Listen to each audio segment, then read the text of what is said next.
people will get the correct answer and lots of people will lose marks on their tests. Because they don't do it correctly, they just kind of wing it and sometimes write limits and sometimes don't. Sometimes put equal signs and sometimes don't. And now remember, this is like, if you don't do it correctly in writing it properly, it's like writing an essay out of order without capitals and periods. Your teacher would annihilate your mark, wouldn't they? If you took all 4 sentences you had in your paragraph, switched them around, took out the periods, took out the punctuation, and took out the capitals, would your teacher give you a good mark? No. No, they wouldn't. As like in I won't if you don't do math writing correctly. Okay? So don't go feeding me attitude being like, it's close. Well, your teacher, if you gave them it's close essay, it would give you a crappy mark. Okay? So same thing will happen here. So the first thing I suggest to you, and by suggest I mean do this, is when you're given a question, don't work from the question. The typed part is what I typed. Your job is to rewrite the question on the left and then work your way sequentially. Because what happens is sometimes I will have the equation on the right and you guys are like, Mrs. Lepp, you didn't give me enough room because I did the question right below it. And I was like, did I tell you had to do it right below it on the far right? No, that's silly. You should have rewrote the question on the left and worked your way across. Yes? So your very first step should be to rewrite the question. At the end, you can put your this equals whatever the answer is at the end. Cool. But you should rewrite the question. So I always rewrite it. So we go limit, so I have enough room. T approaches 0, root 2 plus t minus root 2 over t. What is the problem with this limit? Why can't I direct substitute?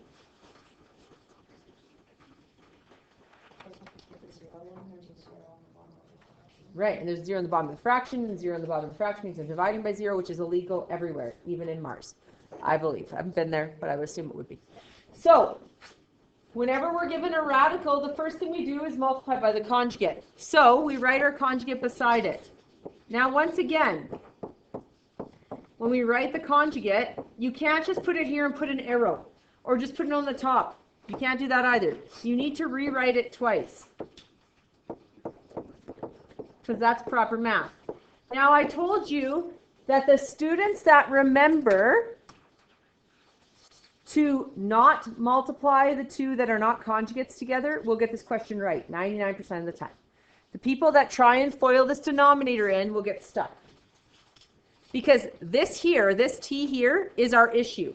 I need it to cancel off and then I can plug in, correct? I can substitute in.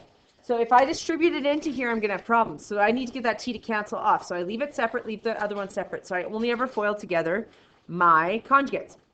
Okay, this is my first question. I did some math to it. Then I put an equal sign. Make sure you have one as well, because these are all equal to each other. This limit equals a limit. And I keep writing the word limit until I can substitute in. And I can't substitute in until I get that t to cancel off. So root 2 plus t times root 2 plus t is 2 plus t. And then I'm going to show you how you would write the middle. Now remember in grade 10 you were taught this. If you had like 3 root x times 4 root y, let's say, you multiply coefficient by coefficient, radicand by radicand. So you would have said 12 root xy. We agree?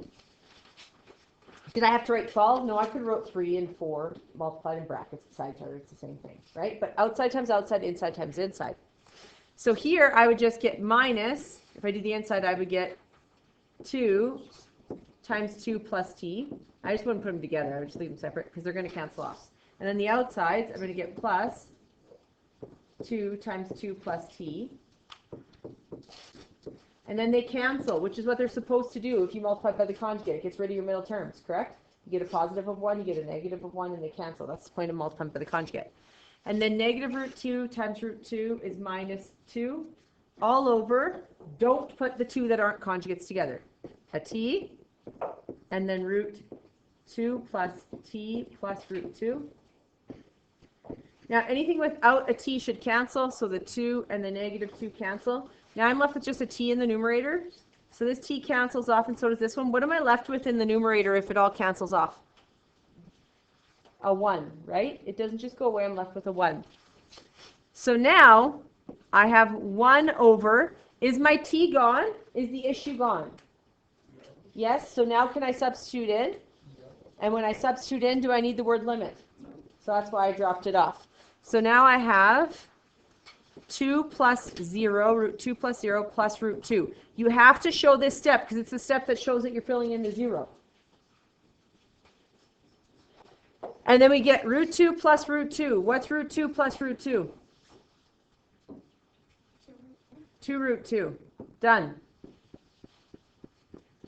Box it because you're correct and go 1 over 2 root 2. Greatest thing about calculus is you don't have to rationalize your denominators. If some person who did the answer key in one spot did rationalize it and you want to match it, you would have to. Yep. That's rationalizing your denominator. You don't have to do that in calculus. All right. So B is a fraction one. So if you look, I gave you a radical one. Do you suppose on your test you're probably going to get one with a radical? Yeah. Do you suppose you're probably going to get one with a fraction? Yeah. Do you think you might get one with a polynomial where you have to factor it, something cancels off? Yeah. It's not like a big old guessing game as to what questions you're going to get. We go through and we do these practice questions all the time. The great thing is it's not a diploma, so it's not diploma style questions. It's just normal math. Just do math. Get an answer. Okay? Do you think the errors will be there, the oopsies? Yes, because that's how you make a multiple choice question. You give the right answer and the other 3 are common oopsies. That is how you do it. If not, it would be like root 1 or 1 over 2 root 2, smiley face, sad face, pickle. That's equally as stupid as if I gave you 3 answers that couldn't be it, right? So your answers are errors. I know you're always like, that's mean. No, that's real. Like you're not going to put 3 answers that make no sense. Like that's not a multiple choice. Then I might as well make it written, right? Okay. So for this one, I'm going to rewrite it.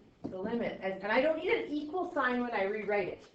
I'm literally writing the question, correct? I don't need an equal sign in front of it. It's not equal to anything. I'm writing the question. So I get limit as h approaches 0. Of 4 over 2 plus h minus 2, technically over 1, divided by h. So I have to make a common denominator in that top, correct? And I need to get that h to cancel off. The h is my issue. So until that h is canceled off, limit's going to keep riding along for the game because I can't plug in or substitute it. So now I get an equal sign down the left-hand side because this one equals the limit as h approaches 0. This one I can multiply by 2 plus h. So I have a common denominator of 2 plus h now. And in the top, I have 4 minus 4 minus 2h times 1 over h. Flips and multiply. These cancel off. And now I'm left with a negative 2h and an h. Can my h's cancel? The moment this crosses off, my issue is gone. Yes? And then I can just do what? Starts with an S. Simplify it by what? Another S. Rhymes with substitution. Starts with an S. Thank you. Wow. We got there.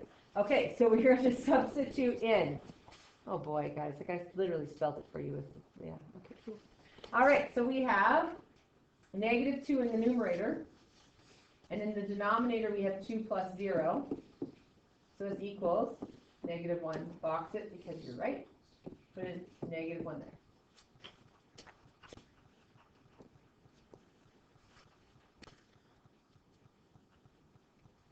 Okay, we have a piecewise function. The graph follows, so we have a graph of g of x, yes? This g of x is actually 3 graphs made into 1 graph with restricted domains.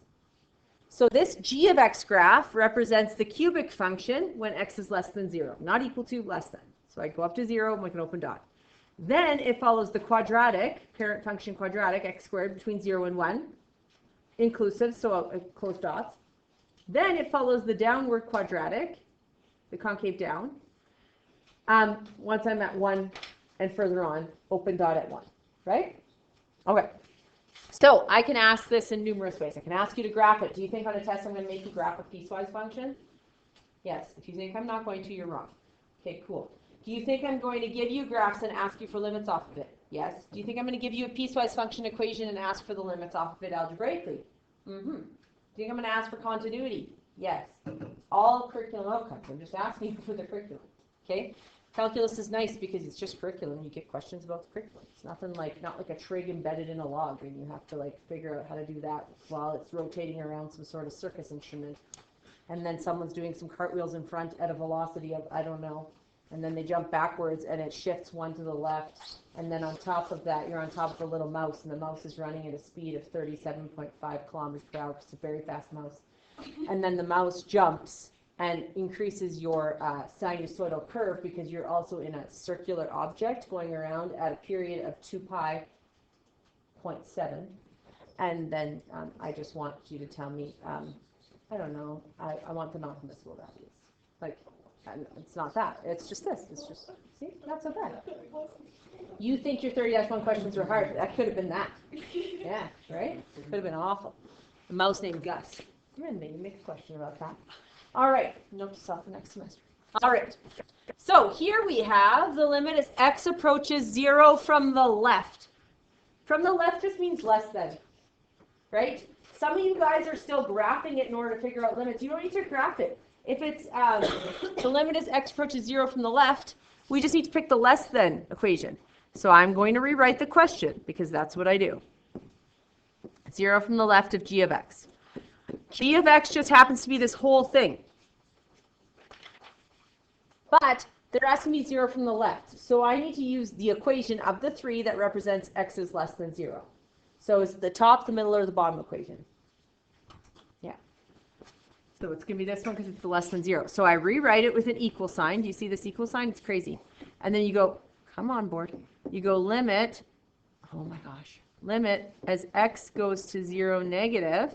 But I write that equation, x cubed. I do not substitute in right now, right? I put the equation in with the limit. My next step is to do what? Starts with an S. Rhymes with substitute. We've been here before. Substitute. Because there's no problems. There's no issues. I can substitute in if what I substitute in doesn't create a 0 in the denominator, right? All right.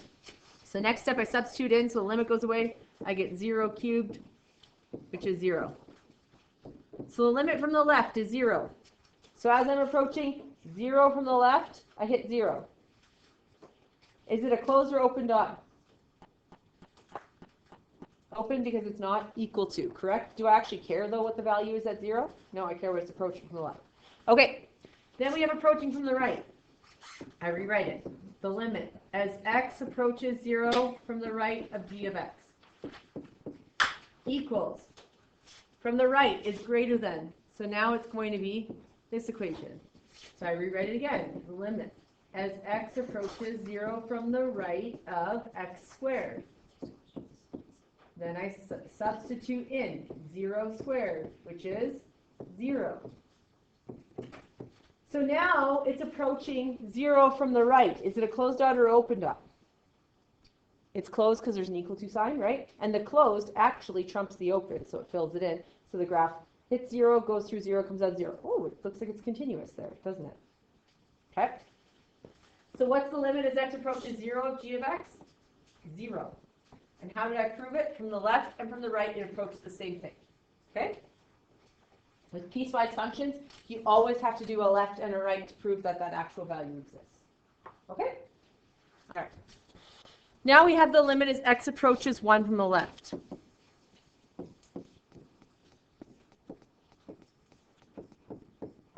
Which equals the limit as x approaches 1 from the left. So I need the less than or equal to 1 equation, which happens to be x squared again.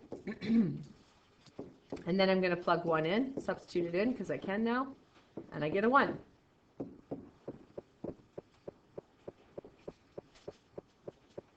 So from the left, as I'm approaching 1, it hits 1. Is it a closed dot or open dot? Closed because it is less than or equal to, right? Closed dot at 1 from the left. And then this one here, that's just if I'm sketching it. Then this one here is going to be the limit as x approaches 1 from the right of g of x. And from the right is greater than 1, so it's going to be this one. The limit as x approaches 1 from the right of 1 plus 2x minus x squared. And so we plug in the 1, we get 1 plus 2 times 1 minus 1 squared, which is 2. So as I'm approaching from the right, or from the left, I'm approaching 1. As I'm approaching from the right, I'm approaching 2. Is it an open dot or closed dot at 2? Open or closed dot at 2? It's open because it's following the x is greater than 1. Closed dot at 1, open dot at 2, jump discontinuity. That's what that's called. Okay?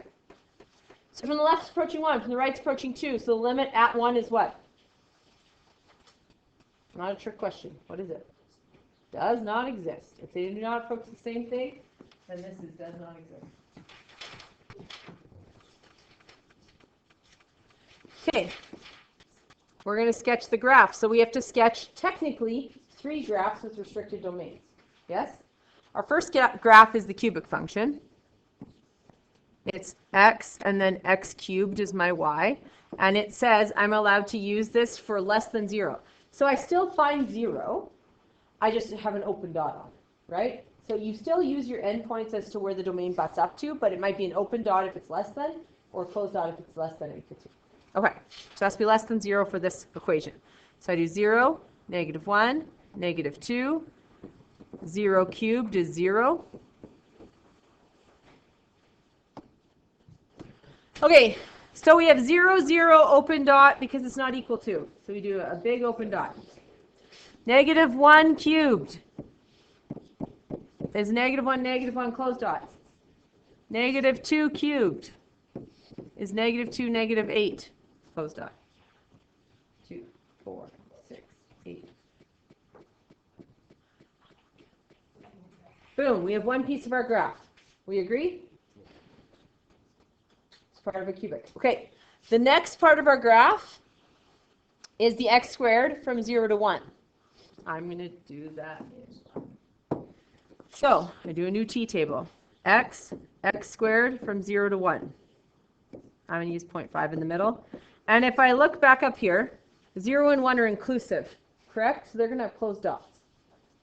All right. 0 squared is 0. So I have a closed dot at 0, 0.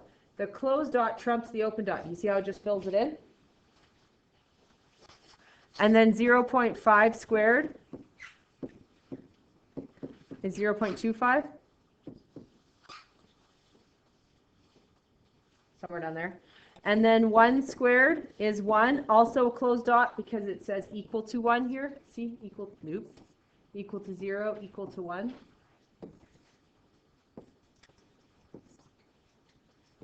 There's my quadratic little piece.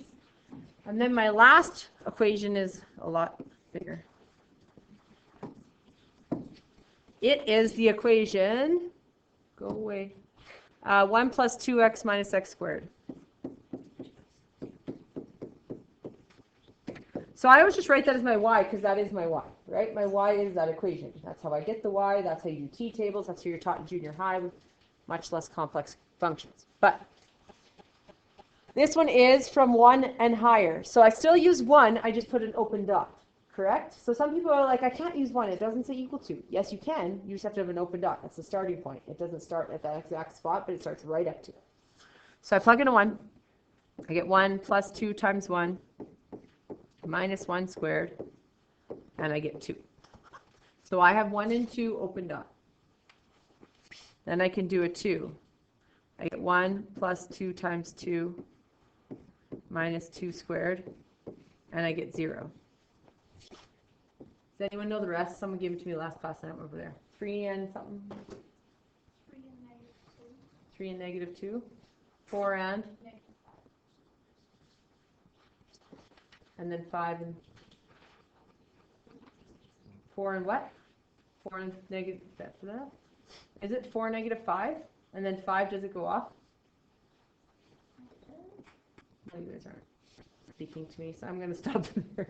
4 negative 7. There we go. 4 and negative 7? Yeah.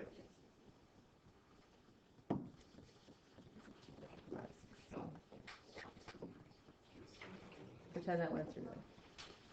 I can't say pretend it went through in there and didn't do that. That'll bother me.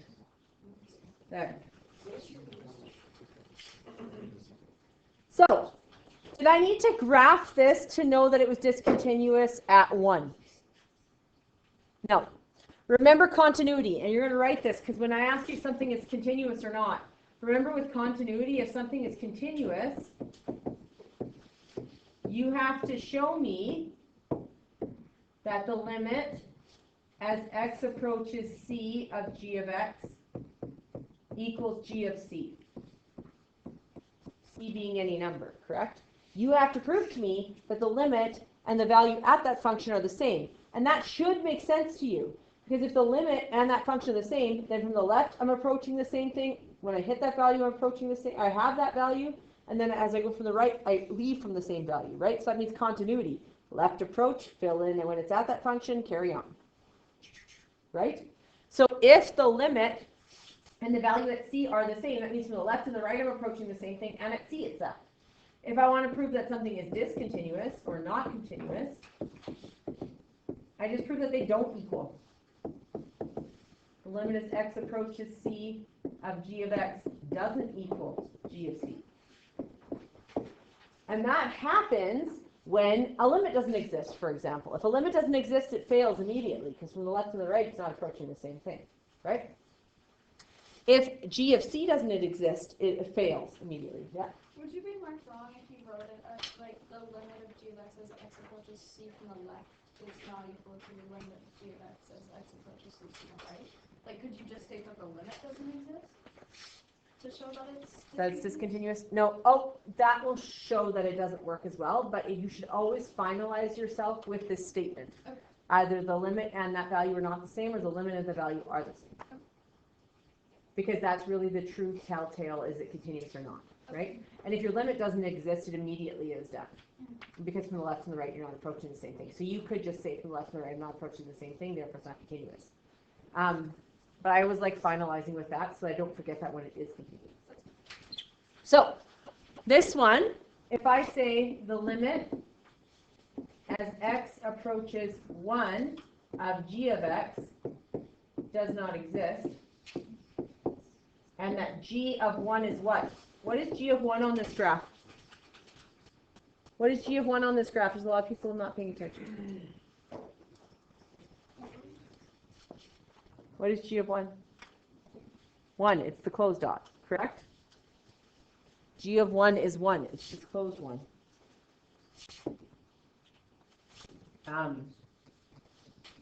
And limit as x approaches 1 of g of x does not equal g of 1. Therefore, the graph is discontinuous.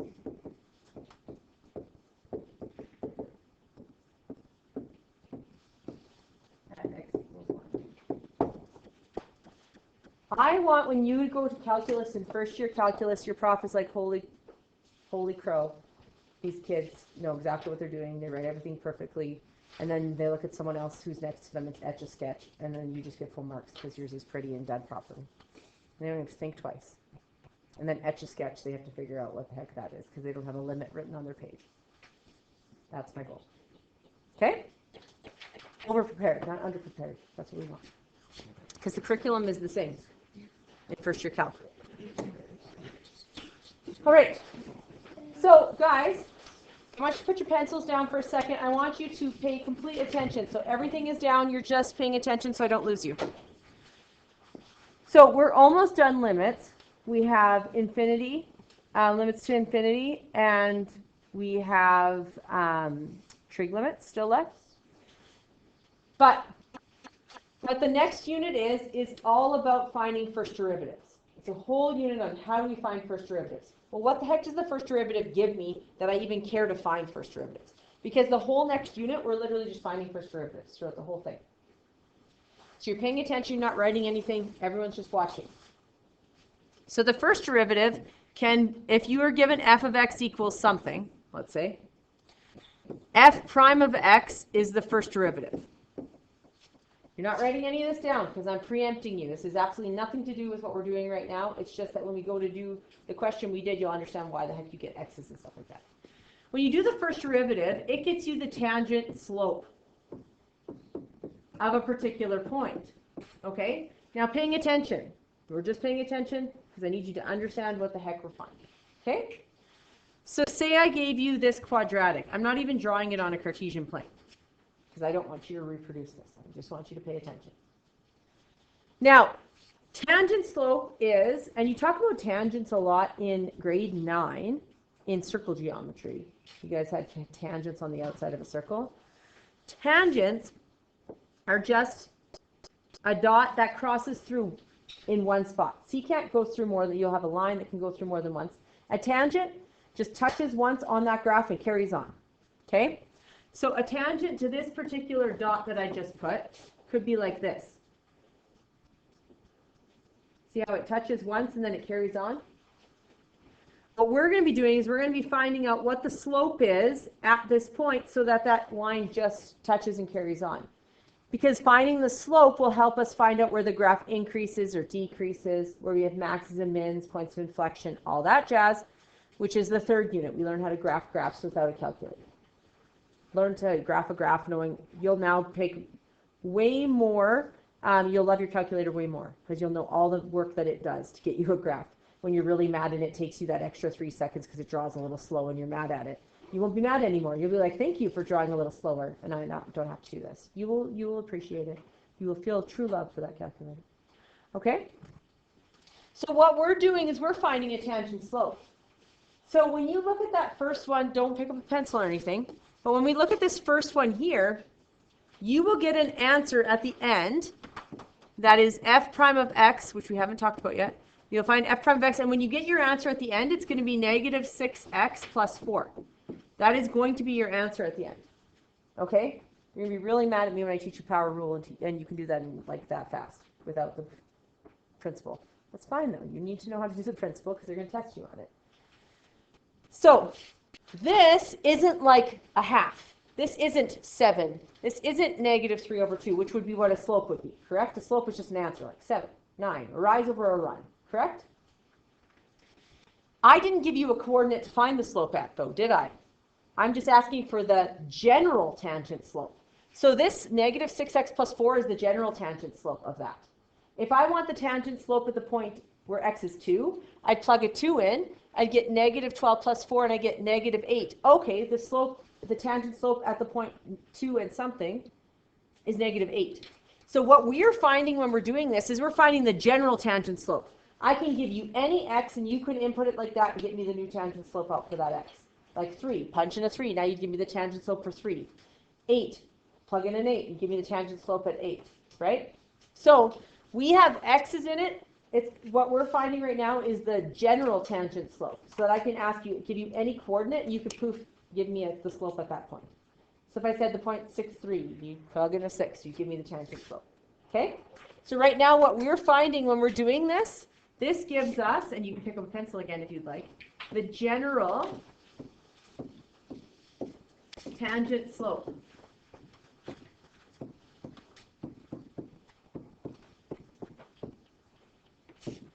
The first derivative.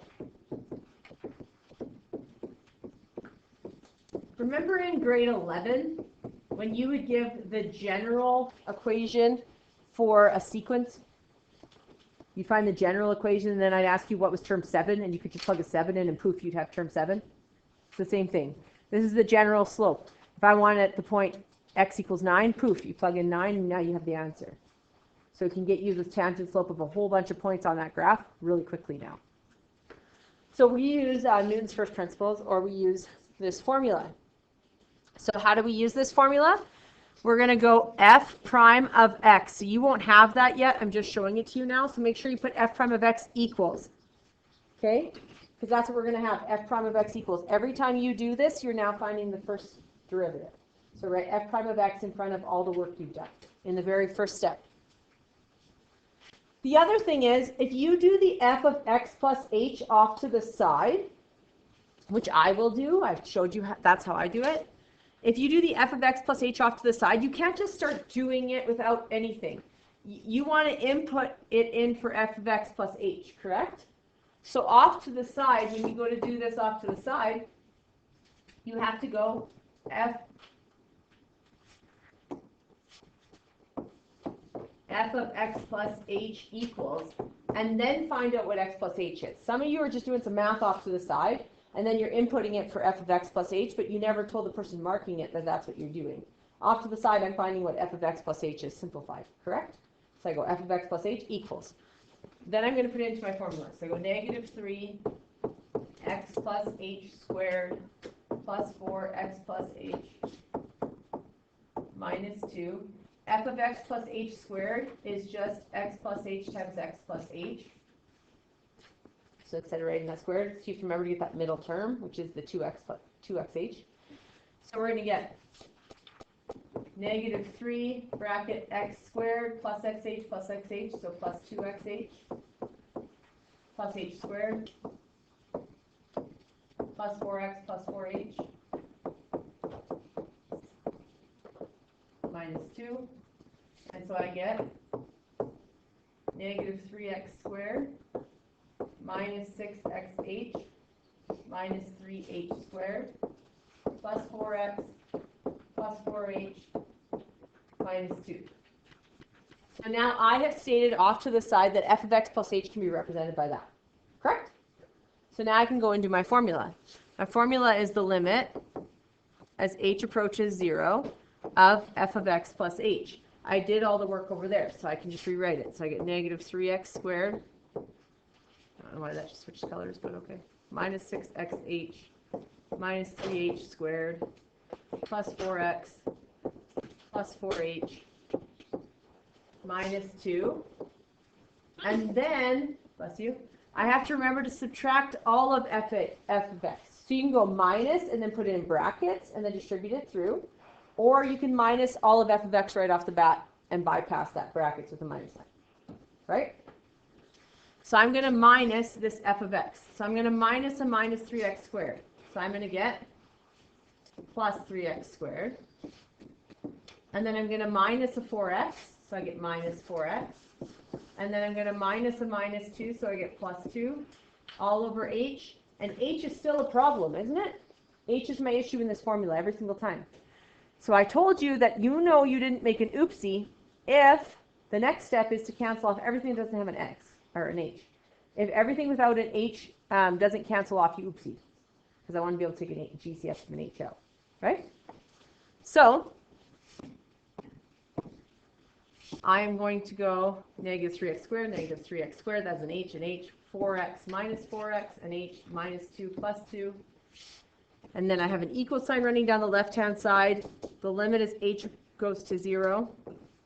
I can take an h out. I'm left with negative 6x minus 3h plus 4 all over h. The h's cancel. My problem is gone, and now I can substitute. So I get negative 6x minus 3 times 0 plus 4. I have to show this step, and I get negative 6x plus 4. And that's my answer. Do you agree? So we have to show all that work. We have to show equal signs. We have to show limits when we need limits. We can get rid of limits when we don't need limits. Yes, but we have to have our proper math right. Okay. The next one, make sure you go f prime of x in front of all your work because that's what you're finding. F prime of x. And then we get the limit as h goes to 0 of the square root of 2x plus h minus 3, that's f of x plus h, minus f of x all over h. And so I get the limit as h goes to 0, square root 2x plus 2h minus 3, minus root 2x minus 3. I have radicals, so I have to multiply by the conjugate. Conjugates get multiplied together. Ones that aren't conjugates, listed separately. Didn't change.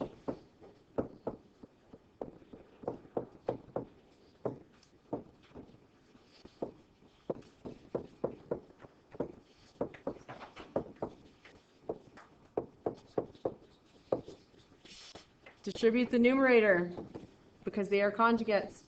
So I get square root 2x plus 2h minus 3 times itself is just that. The middle terms cancel. If I want to show the middle terms, it's going to be minus these two in brackets, and then, oh, I need a plus sign. And then plus these two in brackets, which will cancel. And then minus a minus, so I get minus 2x minus 3 all over h by itself, because I need to cancel off, and then this rewritten.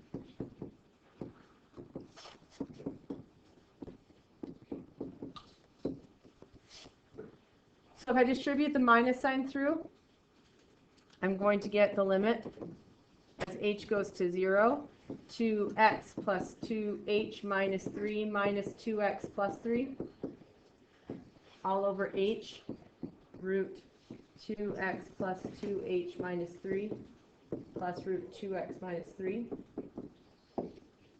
Cancel, cancel, cancel, cancel. The h's cancel. And once the h is canceled off, is my problem gone? Is the h problem gone? Can I substitute in now? When I substitute in, can I drop off the limit? Yes. So I'm going to get 2 over square root 2x plus 2 times 0 minus 3 plus root 2x minus 3. So technically it's root 2x minus 3 plus 2x minus 3. So I get 2 over 2 to root 2x minus 3. The 2's cancel. I'm left with the 1 in the numerator. And my answer is 1 over root 2x minus 3.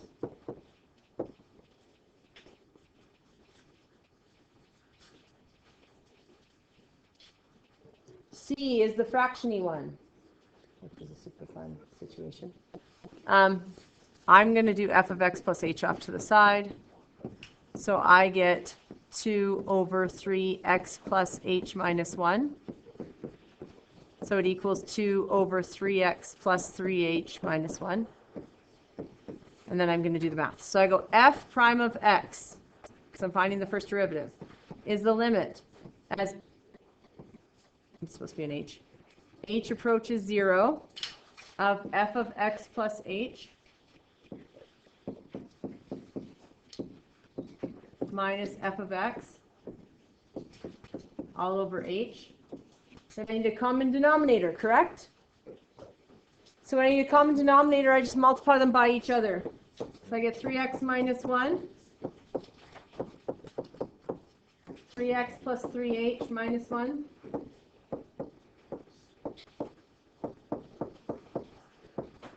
There is no point in distributing your denominators. Leave them in brackets. So I'm going to get the limit as h goes to 0 of 6x minus 2. That's minus sign. Minus 6x minus 6h plus 2 all over 3x plus 3h minus 1 times 3x minus 1. Instead of dividing by h, I'm going to multiply by 1 over h. This cancels this off, this cancels this off, this h cancels that one. Then my h is gone, and I can plug in. So I get negative 6 all over 3x plus 3 times 0 minus 1, and then 3x minus 1. So I'm going to get negative 6, 3x minus 1 times 3x minus 1. Is going to be 2 3x minus 1. 3x minus 1 squared.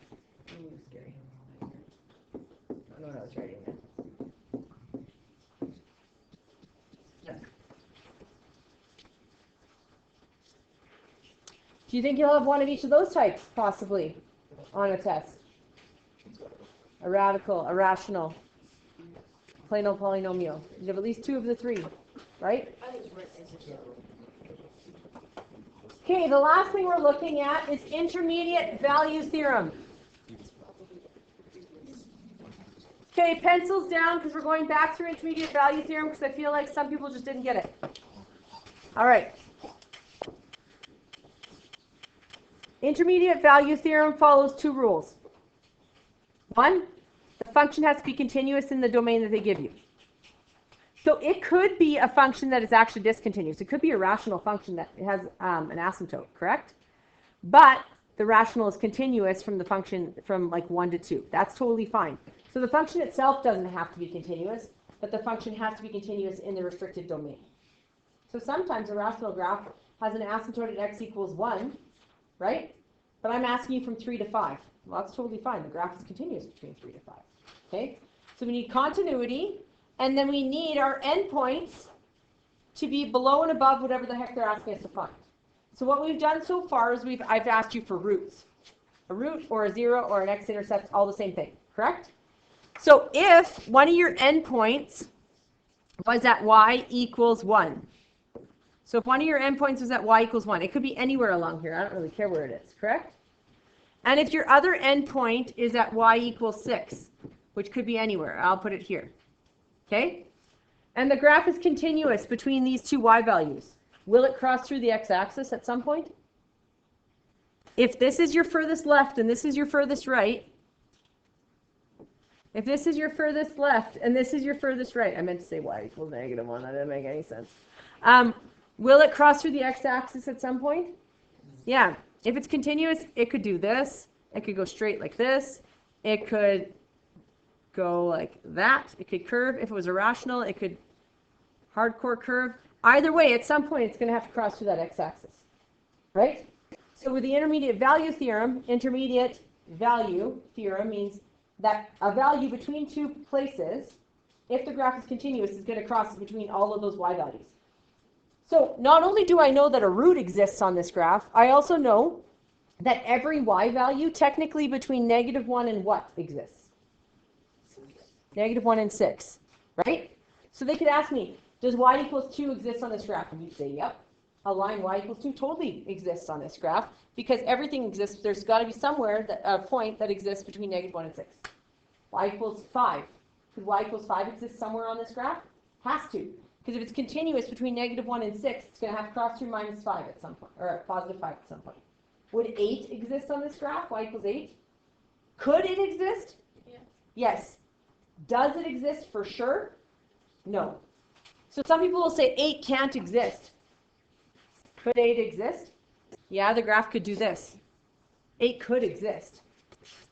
Does it guarantee it exists? No. So the intermediate value theorem is there's some intermediate values that fall between a low and a high y value. Because it's continuous, they all exist. Make sense? So we have to explain continuity between that restricted domain, and we have to find the endpoints of that restricted domain. That's what you need for intermediate value theorem. All right, going back.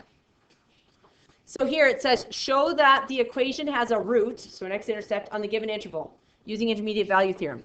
So this is my given interval. This is an x, this is an x. Those are both x values. So I need to find out what the heck the y's are that correspond to those x values. Yes?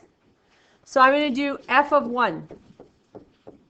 And I'm going to go to, I should technically say f of x equals, because I'm going to label it as this, because it doesn't have an f of x.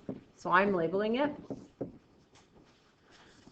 So f of 1 is 2 times 1 cubed minus 6 times 1 plus 1. So it's going to be 2 minus 6 plus 1, which is -3. Correct? Everyone's paying attention and everyone knows how to do this, because if not, you guys are really committing yourself to a bad mark on the unit exam, because I'm literally force-feeding you information, right? Limits would be taught in about 2 weeks, 4 lessons in university. So I'm just giving you a more thorough understanding of it, right? All right, then we do f of 2. So we get 2 times 2 cubed minus 6 times 2 plus 1. So here I get 8 times 2, which is 16, minus 12 plus 1, which equals what? What'd you get? Got it. So we're looking good so far, right? Sometimes the intermediate value theorem doesn't guarantee anything. Like if I had gotten 2 and 5 and they say determine if the intermediate value theorem guarantees there's a root, I'd be like, it doesn't. It's continuous between 2 and 5. Could it dip down and possibly come back up to 5 and give me a root? Sure. Does it guarantee that it is through the intermediate value theorem? No.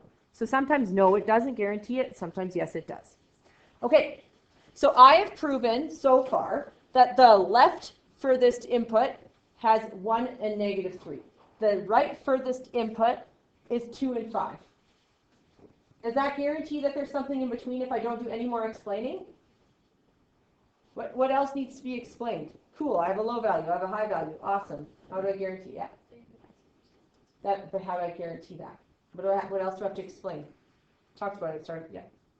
The line has to be continuous. Yes, I have to state that this here is a cubic function. And cubic functions are continuous everywhere. Therefore, they're continuous between 1 and 2 for sure. I have to speak to continuity. Because just because I have a low value and a high value, if I don't explain that this graph is continuous from 1 to 2, there's no guarantee it's crossing through, right? I could have an asymptote in the middle, right? If this was a rational and I had an asymptote at 1.5, done. So I have to explain to continuity if I'm doing the intermediate value theorem. Okay, so how do I do that? I say the graph or the function, whatever I want. The function is cubic, and therefore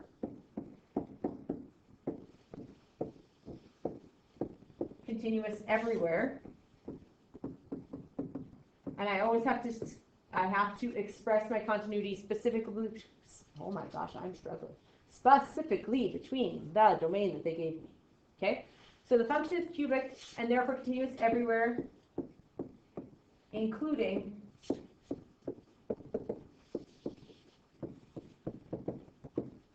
the interval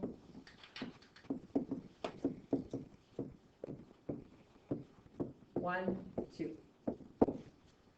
Now I've explained continuity, and I've explained that we have a low and a high, but I actually haven't explained it. I just showed that I found -3 and showed it's 5. So some people say, oh, it's enough, I have information. Did I explain there's a root? Did I explain that it's continuous and my lowest value is -3, my highest value is 5, and therefore they're connected and has to cross with the x-axis? Did I explain that at all? I explained it to you verbally, but did I write it down? No. So here we have -3, 5. Here we have the function is cubic, therefore it's continuous everywhere, including that interval. Now, what you can say is, since the left endpoint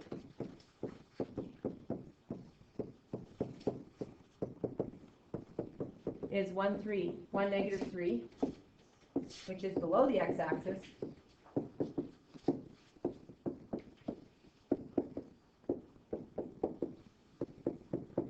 and the right endpoint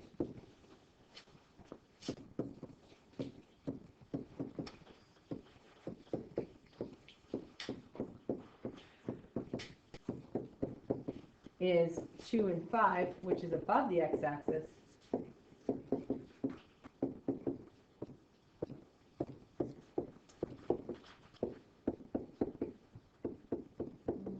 and the graph is continuous. This is an extremely long run-on sentence.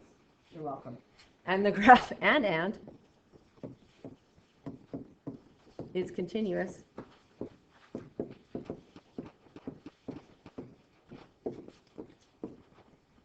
from x equals 1 to x equals 2. There exists a root. Also for the x-axis.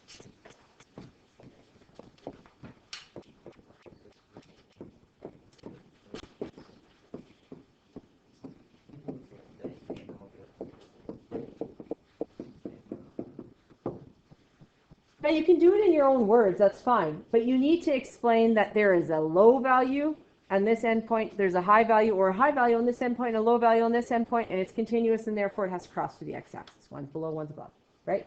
You can do it in your own wording, it doesn't have to be great. I made a horrifically long run-on sentence, and it still would work. Okay? All right. You're going to grab out a piece of paper, because I'm going to ask you a continuity question. Because most people can tell me something is continuous or not continuous, but they actually don't explain it correctly in calculus terminology, or how you need to explain the whole thing out.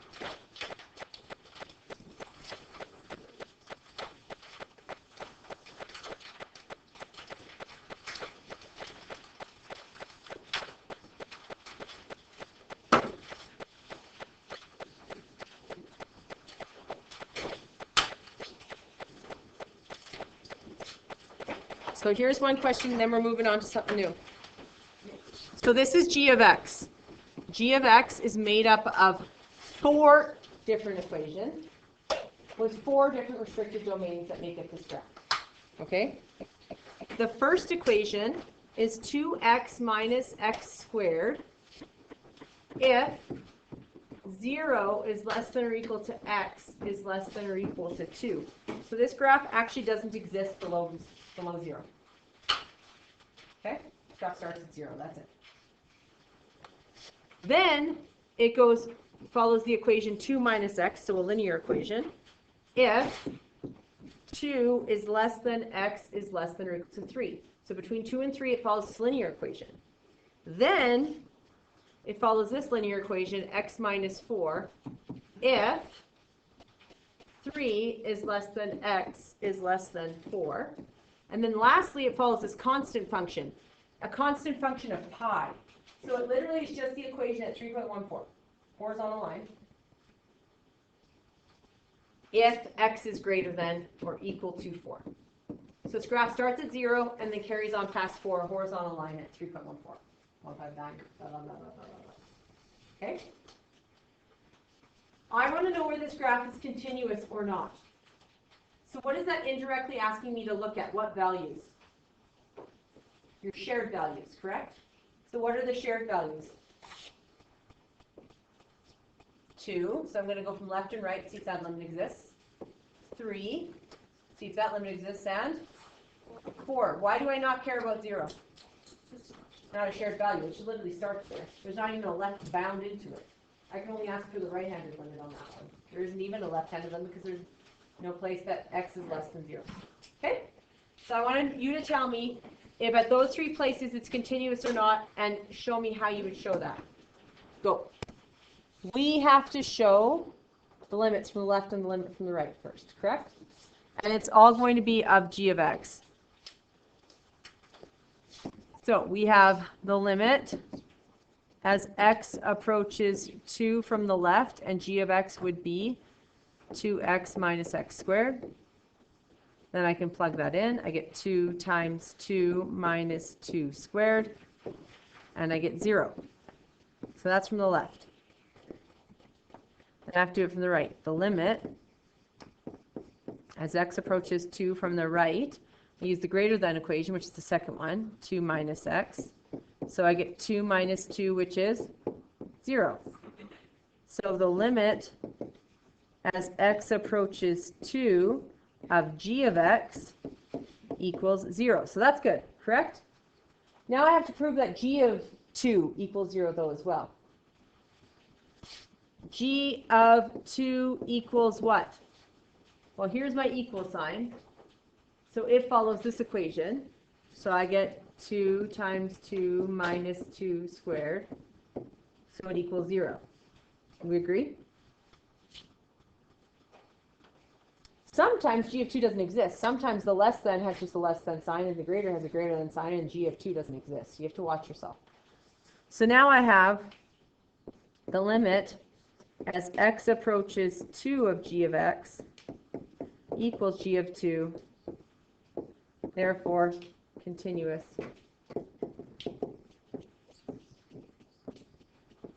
At x equals 2. Done one of them. I have 2 more. Correct? Do you agree? If you wrote half of that and think you're getting full marks, you're not. If you found just the limit and didn't find g of 2, you're not. If you didn't write this and then write there for continuous at 2, you're not getting full marks. So I explain this, I express it, I tell you it, and then on the test, people will give me the limit. And then it's continuous. I'm like, no, that's not what I told you have to do. I will rewind the tape.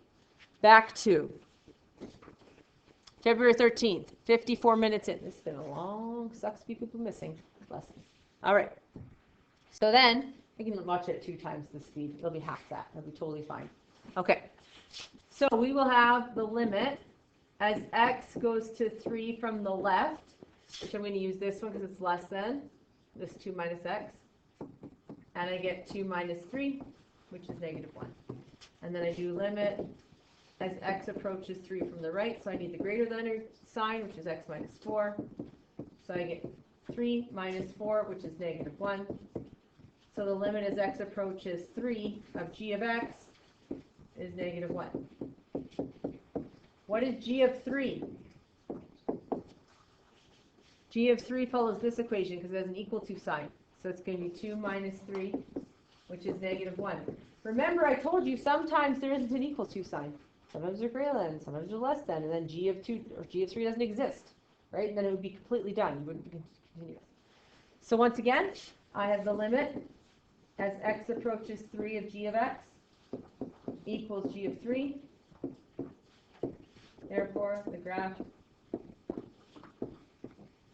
is continuous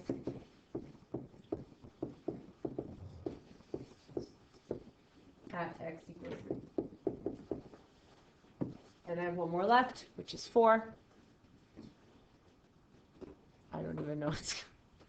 Ah, good. Award-winning Calgary musician living in... Oh, that's not good, actually.